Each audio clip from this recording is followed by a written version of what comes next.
મિત્રો, પોતાના બાળકોને ખાસ કરીને શરૂઆતના 1 થી 16 વર્ષ, હું 18 વર્ષ પણ નથી કહેતો, 1 થી 16 વર્ષમાં બાળકોને ભણતરની સાથે ગણતર પણ આપવું જરૂરી છે અને એમનું ઘડતર કરવું બહુ જરૂરી છે. જે બાળકોનું ઘડતર એટલે કે ઉછેર અને વ્યક્તિત્વ વિકાસ હેલ્ધી થયો હોય 1 થી 16 વર્ષની ઉંમરમાં, જેના માટે ઘરનું વાતાવરણ, એને જે એક્સપોઝર આપવામાં આવે છે એ વાતાવરણ, તેમજ મા બાપનો રોલ, મા બાપ એમનો ઉછેર બાળકોનો કઈ રીતે કરે છે એ બહુ મહત્ત્વનો રોલ ભજવે છે. જ્યારે બાળકોનું હેલ્ધી એન્વાયરમેન્ટમાં હેલ્ધી એક્સપોઝર થાય છે અને ઘણી વખત જો માની લો કે નેગેટિવ એન્વાયરમેન્ટમાં એક્સપોઝ થતું હોય અને માણસ શીખતા હોય અને એને ગાઈડન્સ પણ આપતા હોય, તો એવા બાળકોનું જે ઘડતર પ્રોપરલી થાય અને એમનું વ્યક્તિત્વ એક હેલ્ધી બને, તો એવા લોકો પોતાની જિંદગીમાં બહુ આગળ વધે છે. જરૂરી નથી આગળ વધવું એટલે ફક્ત આર્થિક રીતે, એ સામાજિક રીતે, શારીરિક રીતે, માનસિક રીતે, વ્યક્તિત્વમાં ઓવરઓલ એ સારી રીતે આગળ વધે છે.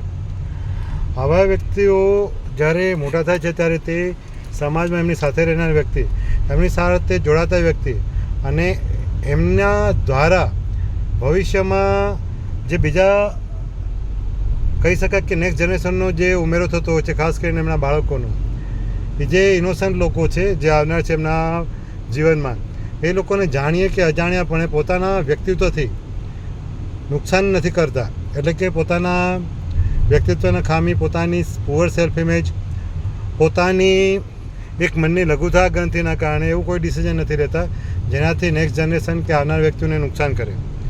એટલે બહુ મહત્ત્વનું છે કે 1 થી 18 વર્ષ અથવા 1 થી 16 વર્ષમાં જે બાળકો છે એમનું વ્યક્તિત્વ, એમનું ઘડતર યોગ્ય કરવું જરૂરી છે.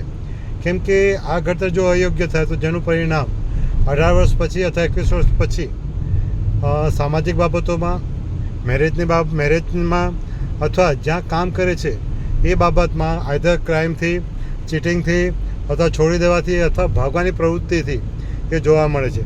આ એક હ્યુમન સાયકોલોજીકલી નેચર છે જે બાબતનું ઘણા લોકોને ખ્યાલ નથી હોતો. પહેલાંના જમાનામાં જ્યારે સંયુક્ત કુટુંબમાં જ્યારે લોકો રહેતા હતા જ્યાં દરેક વ્યક્તિ પોતાની લાગણીઓને એક્સપ્રેસ કરી શકતા હતા, કોઈક વડીલ વ્યક્તિ સમજદાર હતા જે એમને પ્રોપર ડાયરેક્શન બતાવતા. એટલે કહેવામાં હતું કે ગાડા વાળે, એનું મતલબ જ એ હતો કે પાછલી પેઢીમાં જ્યારે કોઈ લાગણીના ઇસ્યુ બને, કોઈ સમજ ના પડે, ત્યારે એ લોકોને જે વડીલ અનુભવથી છે, જે ભલે સાયકાટ્રિસ્ટ જેવું ભણેલા ન હતા સાયન્ટિફિક સાયકોલોજીકલી, પણ એમના અનુભવના દ્વારે લોકોની માનસિકતા, લોકોની લાગણી, લોકોના વિચારો સમજી શકતા હતા.